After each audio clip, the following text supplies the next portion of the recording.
पाद छुई मुंडिया मारिले प्रधानमंत्री।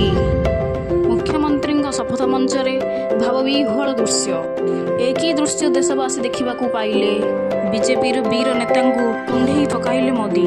मंच चढ़ु चढ़ु जड़े वयस्क व्यक्ति पाद छुई मुंडिया मारिले प्रधानमंत्री नरेंद्र मोदी। प्रधानमंत्री नरेंद्र मोदी यही दृश्य को देखी आज सारा देश हृदय सम्मान जनाऊँगी। तेबे पश्चिमबंग मुख्यमंत्री शुभेन्दु अधिकारी शपथ ग्रहण को आसीथिबा एही वयस्क व्यक्ति जनक किए जहां पाखरे प्रधानमंत्री नरेंद्र मोदी भी नतमस्तक। आसंतु जानिबा।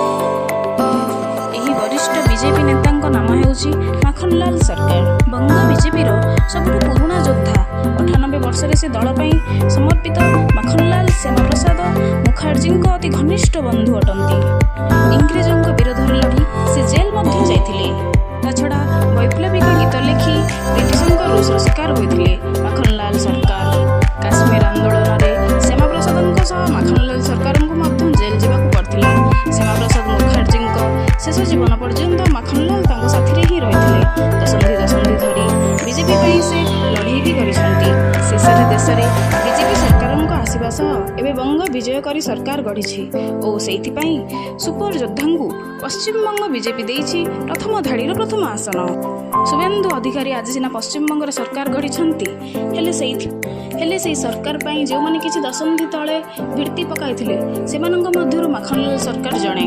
ये सारा जीवन देश काम कर दशंधि धरी बीजेपी लड़े कर पूर्व अतीत आज बीजेपी पश्चिमबंग सरकार गढ़ी पारी खोद प्रधानमंत्री भूलिबा केमिति। से पितृतुल्य माखनलाल सरकार पाद छुई